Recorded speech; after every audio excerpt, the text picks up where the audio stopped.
kwa sababu hivi ninavyozungumza Wakenya wana huzuni mkubwa sana. Extra comments, and with your permission, members of the fourth estate, and because of the intensity of this statement, we would recommend that we do not have even supplementary questions, because I think you all need to chew this. We all need to chew.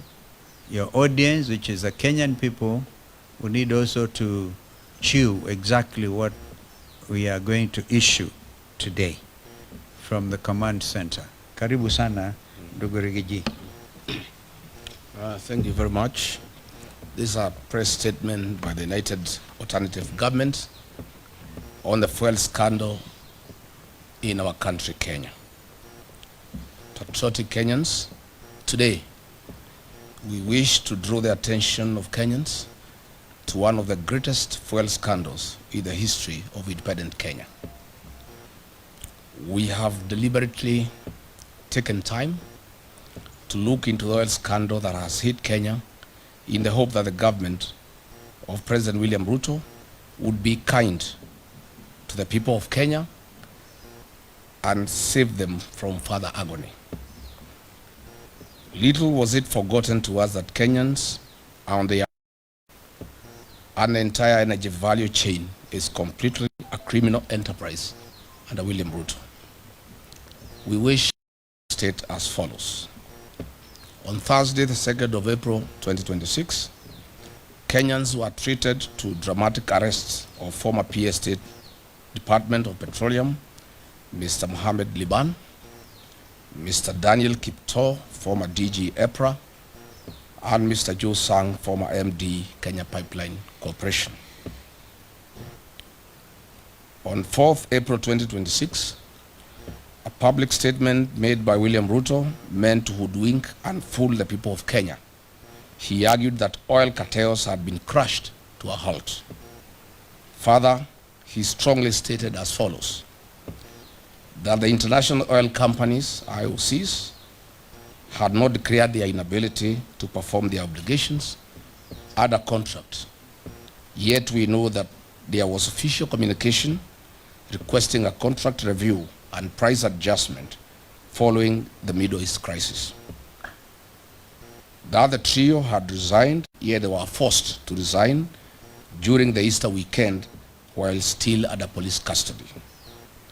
That the three accused persons would be charged in a court of law for various offenses.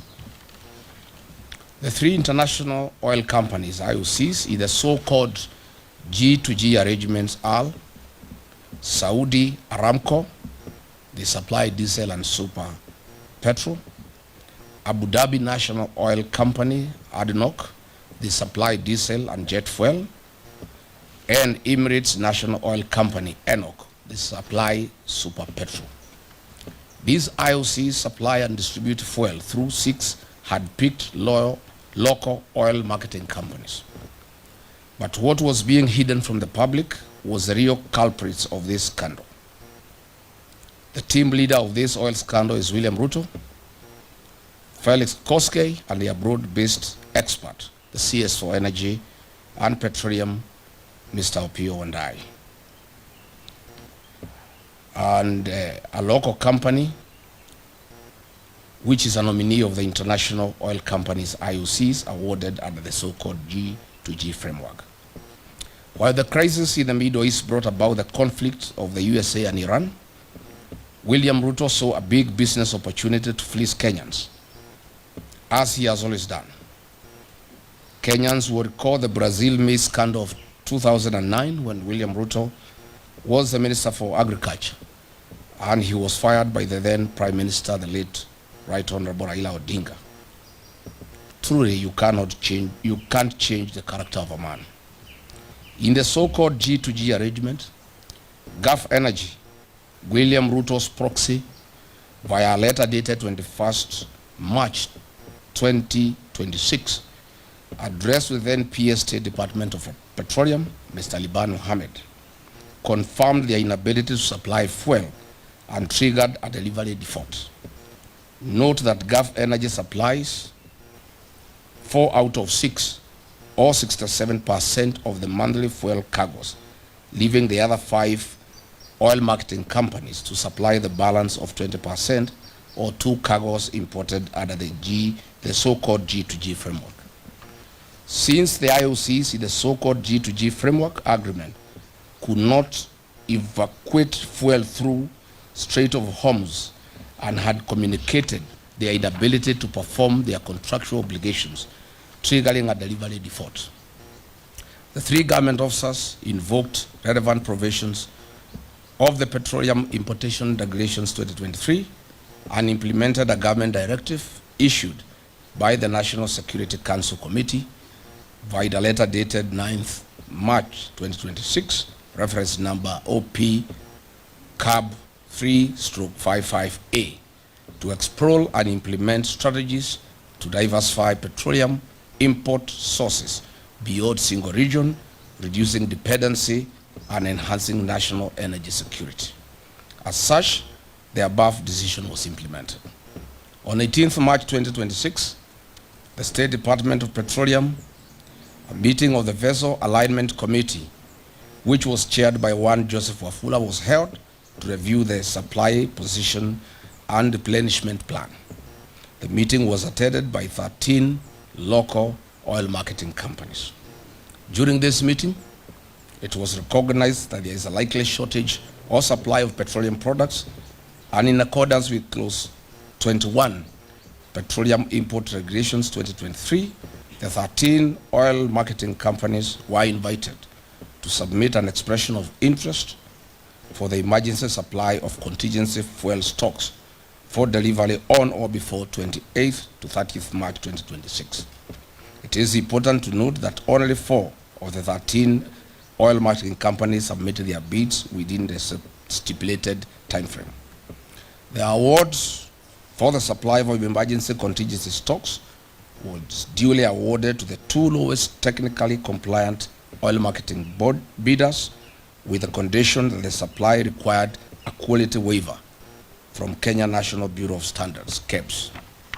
Note, this was also in line with Clause 8.1 Petroleum Import Regulations 2023, an international best practice as seen in other countries who had relaxed fuel specifications following the effects of the Middle East crisis.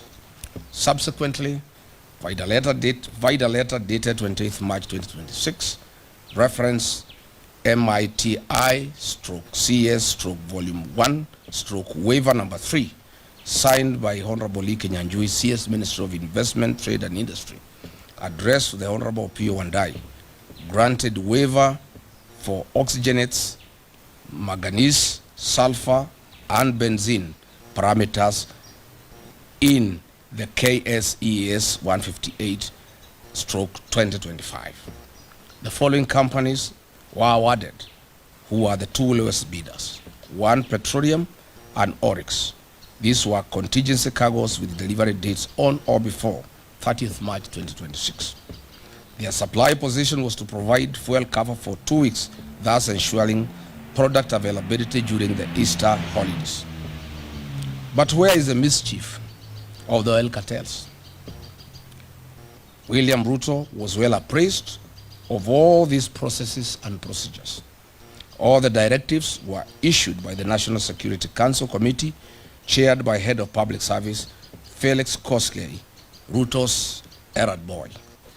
After William Ruto got a brief that Gulf Energy's bid was knocked out on technical grounds and the competitors had gotten their letters of award, he issued clear instructions that Gulf Energy bids be affixed to the procurement process and awarded with immediate effect. Gulf Energy submitted their bids 3 days later, on 23rd March 2026, after the awards had been executed. Their delivery was for the 8th to 15th April 2026, which was 10 days past the preferred date range of 28th March to 2nd April 2026. The bid of Gulf Energy was rejected by the Vessel Alignment Committee, State Department of Petroleum. This being William Ruto's proxy company that supplies 80% of monthly cargoes, he exercised political power, characteristic of him, This is when the head started rolling. He knew that he had lost profit worth billions of shillings. Through remarkable architecture, conman attitude, William Ruto orchestrated a terrible propaganda that the fuel supplied was substandard despite the comprehensive compliance due process followed by the gallant then government officers. To date, the three arrested Kenyans, PS Liban, DG EPRA and MD Kenya Pipeline Company, have had no charges preferred on them. Why? They had no case to answer as they followed and applied the law strictly. The real culprits in this scandal are William Ruto and his broad-based expert, the Honorable Opiyo Wandayi. Concurrently and maliciously, on the night of 5th and 6th April 2026, as this drama was being executed, William Ruto dispatched a high-power delegation led by CS Wandayi, Acting CEO EPRA, Engineer Joseph Okech, and other senior government officials together with Gulf Energy to renegotiate new pricing with the international oil companies whose nominated agent is Gulf Energy, a proxy of William Ruto. These prices were negotiated in Dubai, and if you recall, that is why Opiyo Wandayi was not available when he was summoned by Parliament, as he was negotiating these prices in Dubai to take into consideration the profit of William Ruto in the new price structure. Kenyans now have to pay for the greed and business of William Ruto, not only on the pump, but across all sectors of the economy. Yesterday night, they increased prices of super petroleum by Kenya shillings 28.69 and diesel by Kenya shillings 40.3 per litre, a historic high since Kenya's independence. You recall 2 weeks ago I announced the price increase of 40 because I had information from the team that was negotiating in Dubai on behalf of William Ruto and his people. Following the April 14, 2026 price adjustment, Mr. William Ruto will earn a profit of Kenya shillings 5 per every litre consumed by the people of Kenya, or the equivalent of 2.5 billion Kenya shillings, from the 500 million litres to be supplied for the region's consumption. Since the inception of the so-called G2G agreement, Mr. William Ruto has earned a cool 30 billion shillings in profit from the supply of petroleum products to the region. During the COVID pandemic period and the onset of the Ukraine-Russian war, the then government of the day took measures to cushion the welfare of its citizens, whereas today the William Ruto regime has taken advantage of the Middle East crisis to load their profit on the local palm price to the detriment of Kenyan citizens. We have one question to ask William Ruto. The emergency contingency stocks were procured in accordance with the Petroleum Act 2019. They were done in accordance with the Petroleum Import Regulations 2023, the Open Tender Agreement Terms and Conditions 2023, and the Kenya Bureau of Standards waiver, and the Kenya National Security Council Committee resolutions issued on 9th March 2026. What crime have these three officers committed? Therefore, then, we demand as follows. Mr. William Ruto, leave being on top of the vehicles, as you have always done to lecture the people of Kenya. You must now make hard decisions for the future. Mr. William, this is the time Kenyans are demanding that you immediately stop living your dream and utopia and face reality and put Wanjiko first. Mr. William Ruto, you must immediately direct the Speaker of the National Assembly, you are sycophant, to convene a special sitting of Parliament within 7 days to address the following urgent issues, failure to which the united government shall call for national mass action. 1, to cancel the so-called government-to-government petroleum framework, as it involves hard-picked oil marketing companies that represent the William Ruto interests. In any case, the commercial frameworks between William Ruto and private international companies. We want to explain that this is not government-to-government. This is government companies in the Middle East. In normal circumstances, if it was government-to-government, these Middle East companies would be working either with the NOC or with the Kenya Pipeline Company, not private companies owned by William Ruto. So there is nothing like government to government deal. It is government to William Ruto, proxies and companies. We unequivocally demand for the immediate resignation for Energy and Petroleum, Mr. Opiyo Wandayi, for the fuel scandal and lying under the oath to the National Assembly Committee. We also demand the resignation of Lee Kinyanjui for being complicit and being part of this scandal. We want to ask to suspend the implementation of the National Infrastructure Fund and use the proceeds collected from the sale of equity in Safaricom PLC and Kenya Pipeline Corporation to cushion wananchi from the adverse socio-economic effects of the April 2026 historic fuel price adjustment.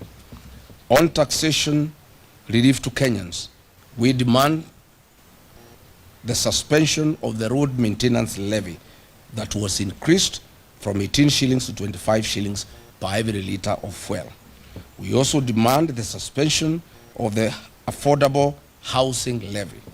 We also demand the suspension of unwarranted NSSF deductions that are punitive and are used to finance President William Ruto's single-sourced infrastructure projects.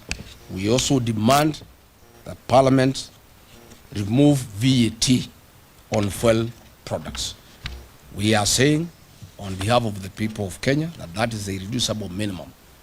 And if there is no action taken on the part of William Ruto, we shall announce further measures to the people of Kenya to force William Ruto and the National Assembly to act in the best interest of the people of Kenya. Thank you.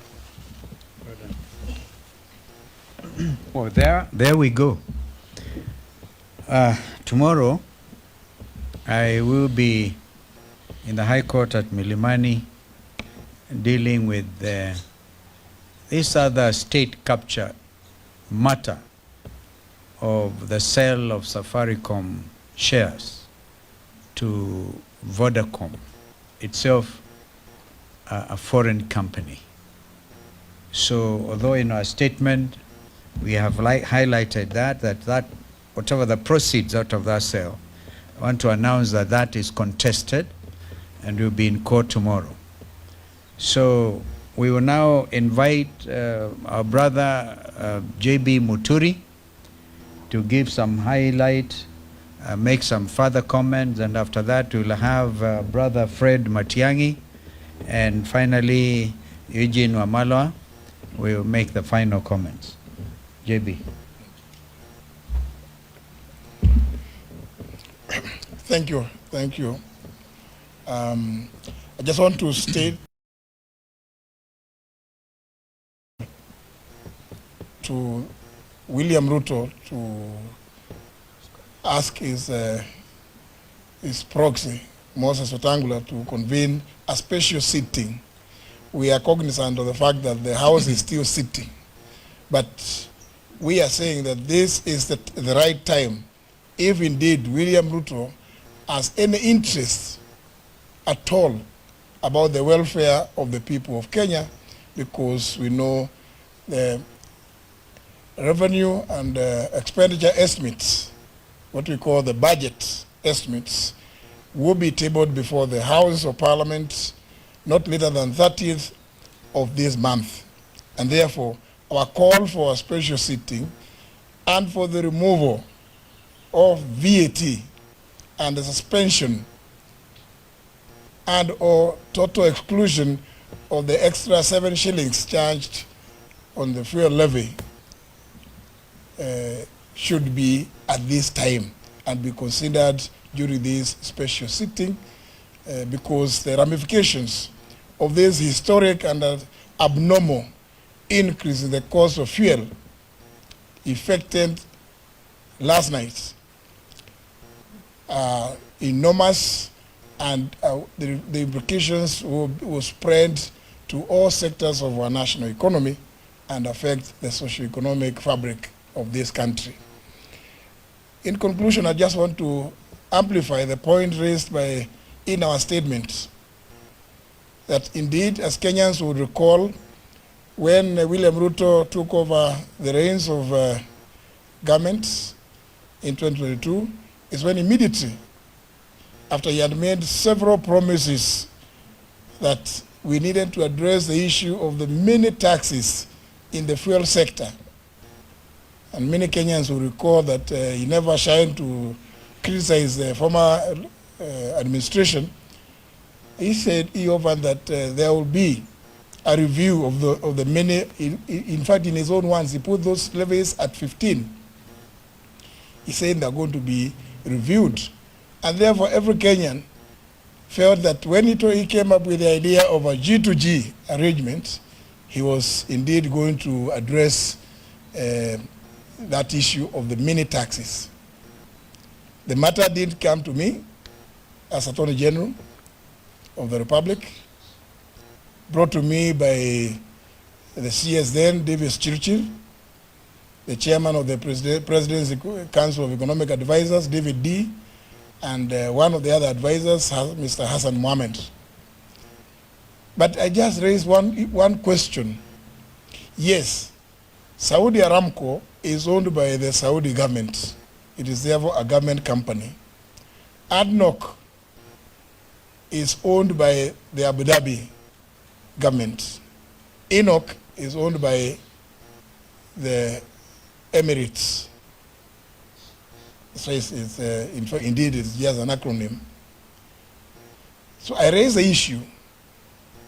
If it's going to be a government to government, what is the government on the Kenyan side?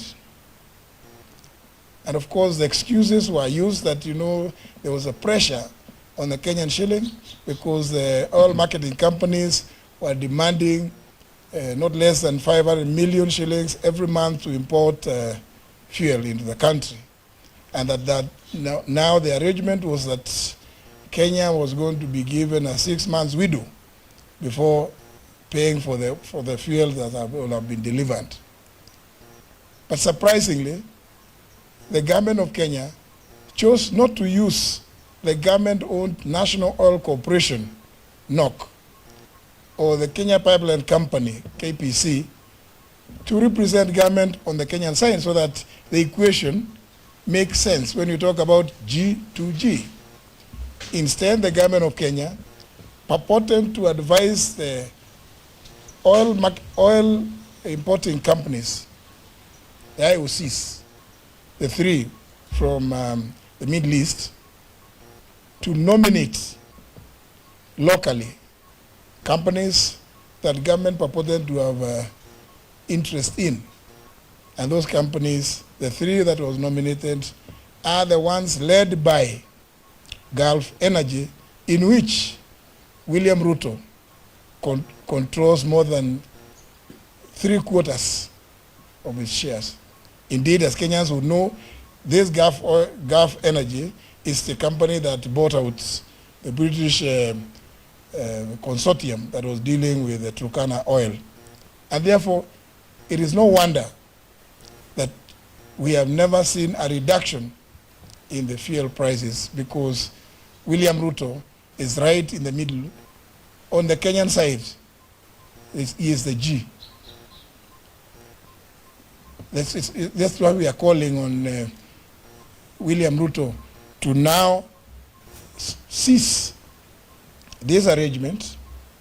And that's why we are saying Parliament should actually be the one in the forefront to call for scrapping of this so-called G2G arrangement, so as to address the plight of the common person who is going to get the effects of this astronomical and abnormal increase in fuel prices. Thank you. Thank you. In addition to what my colleagues have said, when we were reflecting on this issue this morning, the 3 points that need to be made in addition to what we have said in the statement, the lengthy and detailed statement we have put out, is that one, a lot of information on this matter has come to us, the leaders of the opposition. This is because there are so many Kenyans out there in the public and private sector who are not just alarmed, but generally deeply frustrated by the way this administration is managing our country.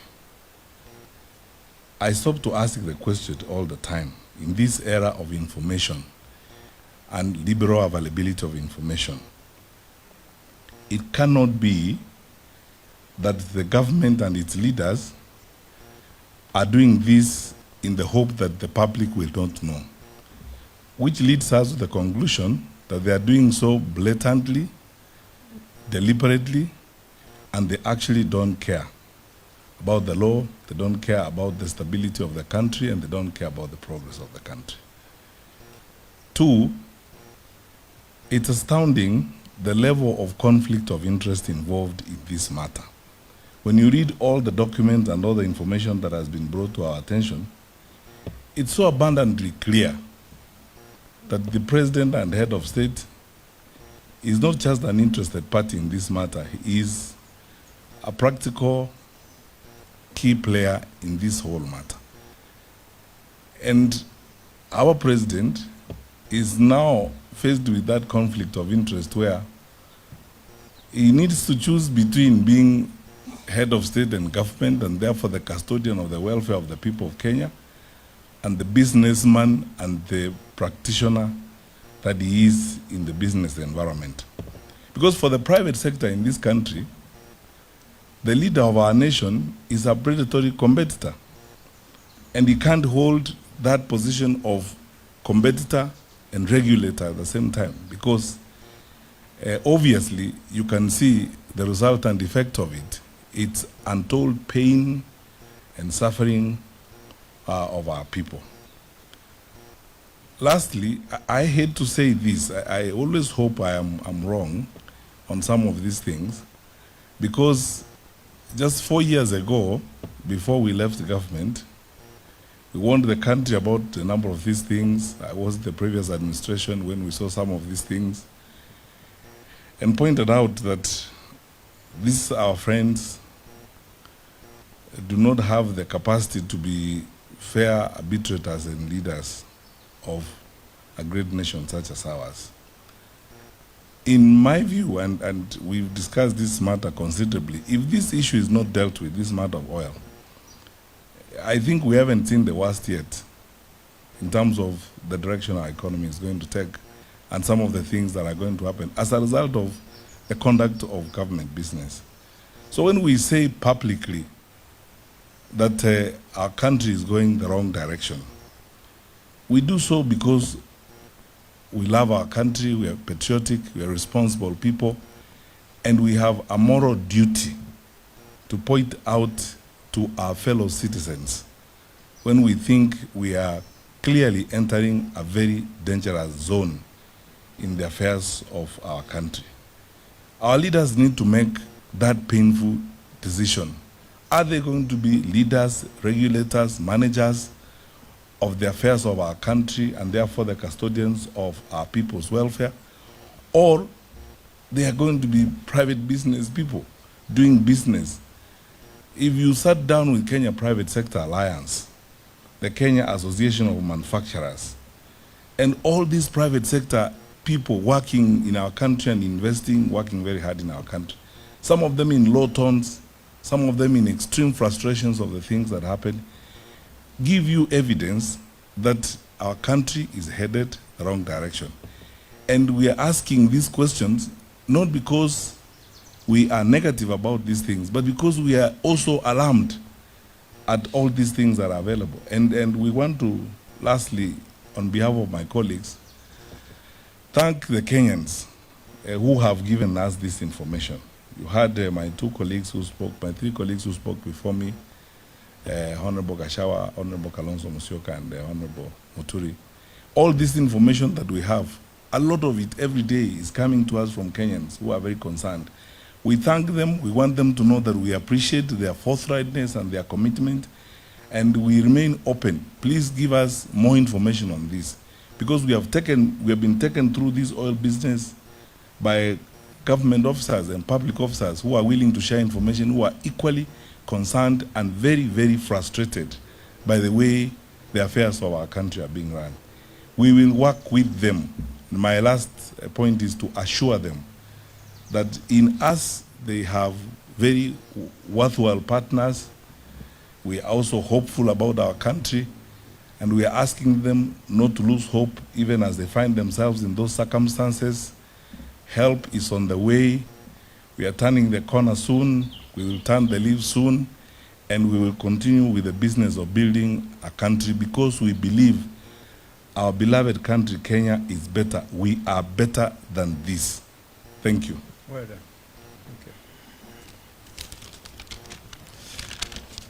Asanteni sana. Nafikiri wenzangu wameongea Kiingereza mingi, wacha njaribu lugha ya taifa. Na niseme ya kwamba Wakenya wenzangu, jana shirika la Petrol limetangaza kuongezeka kwa bei ya mafuta. Kienda kwenye station yoyote kufika sasa, mafuta ya petroli yako zaidi ya shilingi 200 na vile vile ya diesel, na hili ni jambo litaumiza wananchi sana, haswa wakulima wengi ambao walikuwa bado wako mashambani.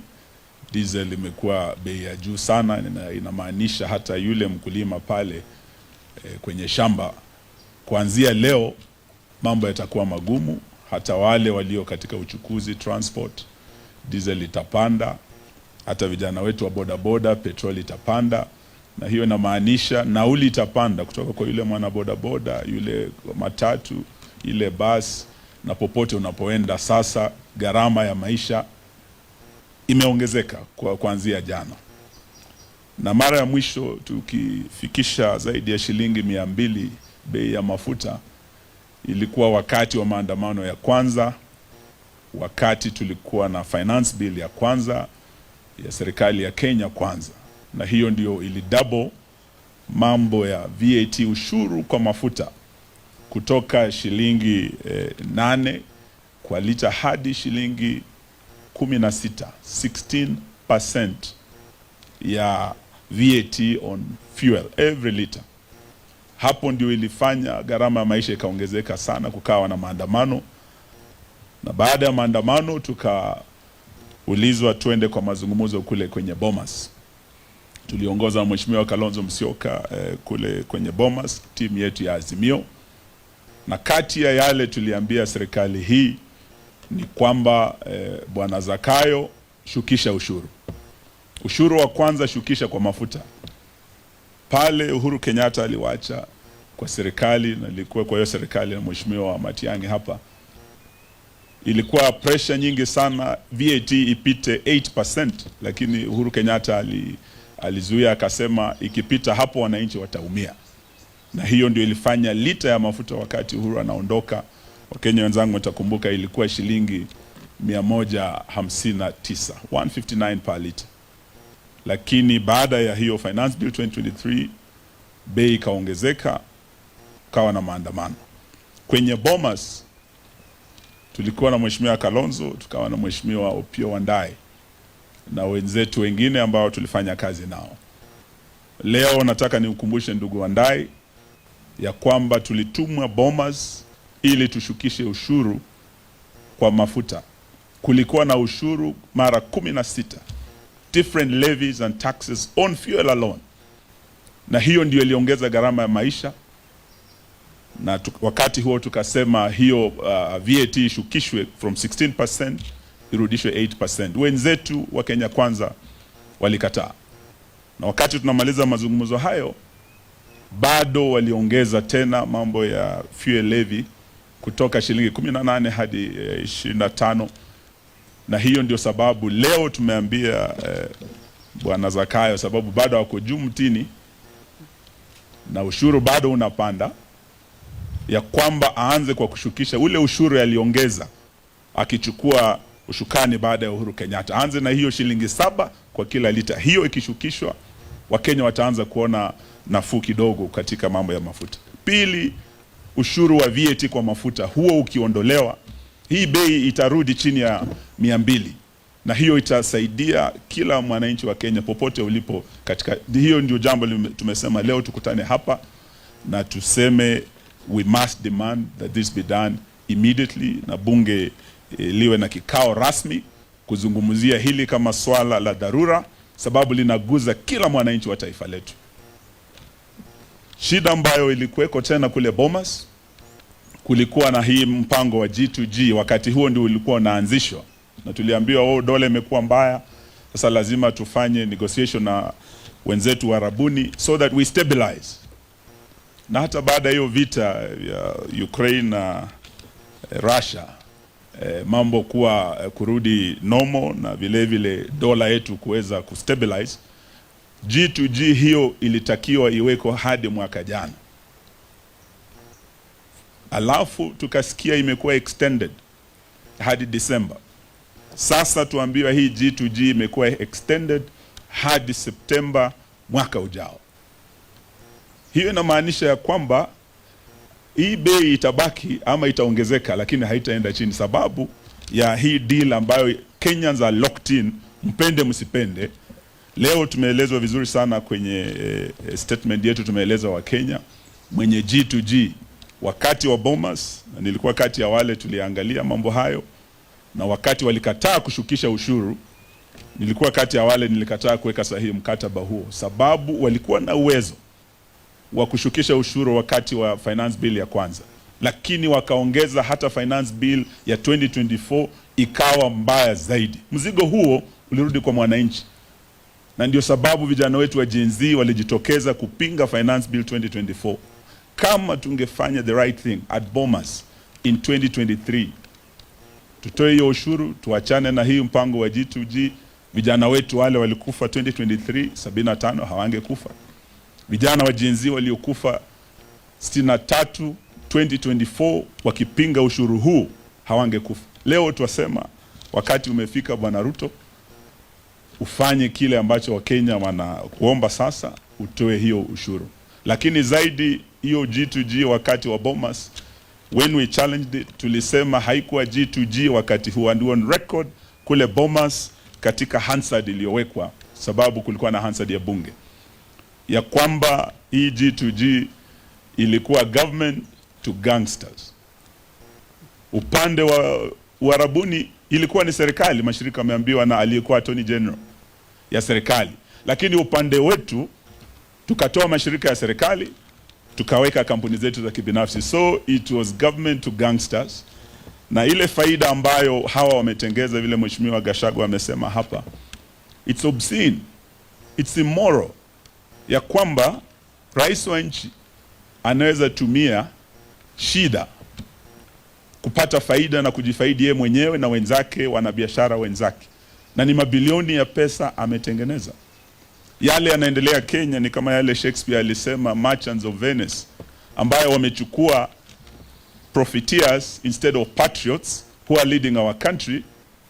Wachache wanajivunia kuwa Wakenya wakitengeza pesa nyingi sana kwa kila lita ya mafuta, na Wakenya wengi wakiwemo mama mboga na bodaboda waliokuwa at the bottom of the pyramid, ambao walitakiwa waletwe up, hao ndio wanafinywa sana na wanavumilia kuwa Wakenya. Hiyo G2G tunataka tuseme ya kwamba it must be scrapped, sababu imekuwa a source of a lot of money coming into the pockets. Pesa mfukoni hii kwenda kwa mwananchi imeenda kwa Bwana Ruto na wenzake. Na leo tunataka tuseme ya kwamba wakati umefika tuanze kujiuliza, je, tunaweza endelea kuwa na rais ambaye ni mwanabiashara, ambaye atumia ofisi yake kujifaidi mwenyewe na marafiki zake? Wakati amemaliza mwaka wa kwanza, orodha ya kwanza ambayo ilitoka, and this was global ranking of the most corrupt presidents of the world, aliorodheshwa kuwa nambari 2 nyuma ya Assad wa Syria. Mwaka jana wakati orodha imetoka ya kuangalia marais tajiri sana, amekuwa katika the first 11 of the richest presidents in the world, akiwemo na maoligarch kama Putin wa Russia. William Ruto ako kwa hiyo orodha. Na hiyo haitushangazi, sababu kama wewe ni rais mfisadi sana, mwanabiashara hodari, uko kwa sekta zote. Ukienda kwa sekta ya banking, ako kule, hii bank inaitwa Sidian. Ukienda upande wa mambo ya hoteli, hospitality, mahoteli ya Weston, hata kuna moja kule Masai Mara, the Carl Ritz Hotel, Ritz Carlton, Tumeelezwa katika mambo ya manufacturing, steel na rafiki yake Devki, chuma zote za affordable housing, simiti yote yako kwa manufacturing. Tukienda kwa sekta ya kawi sasa, ndio tunaguza G2G hii. Sio tu hiyo Gulf kampuni ile mnasikia Starbucks, he has interest there. Tukienda kwa mambo ya hospitali, kuna hospitali inaitwa Real na tuliona rafiki yake pale Nairobi West Hospital, he has interest there. Kwa mambo ya SHA, ni biashara vikubwa sana anafanya kule kwenye SHA. Na katika sekta ya afya, katika sekta ya uchukuzi, starting na aviation, ndege zake sio tu helicopter ambazo anakodisha hata serikali, lakini hata ndege zake zenyewe zinakuwa hard na KQ. Ni mwanabiashara mkubwa sana hata angani, sio tu hapa chini ardhini katika Kenya. Ni jamaa wa majuu sana. Tukienda kwa elimu, anaanzisha university kule Eldoret, sisi sote tunajua. Is in direct competition na university ya Moi inaanguka, lakini yeye anaanzisha a world class university kule. Hata biashara ya matatu, he has not spared Kenyans. Ako kule, tunajua matatu zake. Hata ukiingia kwa mambo ya sukari, amechukua kampuni zote, Zoya, Sony, Muhoroni, Miwani, mashirika yote ya kiserikali, na ekari zaidi ya 1,100. Na marafiki zake wachache wa Hindi sasa wameshika sekta ya sukari mkononi mwao, na anaanzisha yake ya kibinafsi kule Kilgoris. Ukiuliza Wamasai wanatuonyesha hiyo factory inakuja ni ya Ruto, na kuna zingine ambazo anaendelea kufanya. Na tunajua ya kwamba hata kwenye mining tunamuona kule Murima Hills, tunamuona kule West Pokot kwa simiti, hata dhahabu kule Kakamega na kwingineko. Sasa tunauliza kama Wakenya, jamani, itakuwa vipi tuwe na rais ambaye ni mwanabiashara? Kule Venice kulikuwa na mabepari wa Venice, merchants of Venice, but now we have merchants of Kenya, led by none other than William Ruto. In fact, for me, I would tell my colleagues, we should not just be asking the PS to resign over this scandal as small fish. We should not just be asking Opiyo Wandayi, we should be asking William Ruto himself. You are conflicted, Mr. President. You are a merchant, you are a profiteer, you are not a patriot. And this goes on even in the region beyond our country. Your gold in the DRC and diamonds, the blood gold and with Sudan, with the RSF. How much is enough for you, Mr. President? Thank you. Hey, sasa mmeasikia na waelewa kwa sababu gani nikasema jameni tutulize boli kwa maswali. Hata umesahau ndugu Eugene, kwa upande wa media vile vile wenyewe you haven't been spared. Kwa hivyo mfanyabiashara huyu sugu huyu uongozi afanani nao. Kwa hivyo swala hilo ni la Wakenya na sisi zote. So we want to say this is very painful, extremely painful. By his own admission, William Ruto has said he's a businessman. When he was saying sijui ng'ombe ya Eugene inakufa inakupe, akasema kuna ng'ombe safi sana kwa upande wa kilimo. Ni vizuri kuwa champion na hiyo, lakini uongozi wa nchi nao unahitaji patriotism. So we are at a crossroads and we'll do the best we can together with the Kenyan population. We're not going to leave you alone. We will put your best interests ahead of us. Kwa hivyo, let's keep hope alive. Asanteni sana. Thank you. Thank you.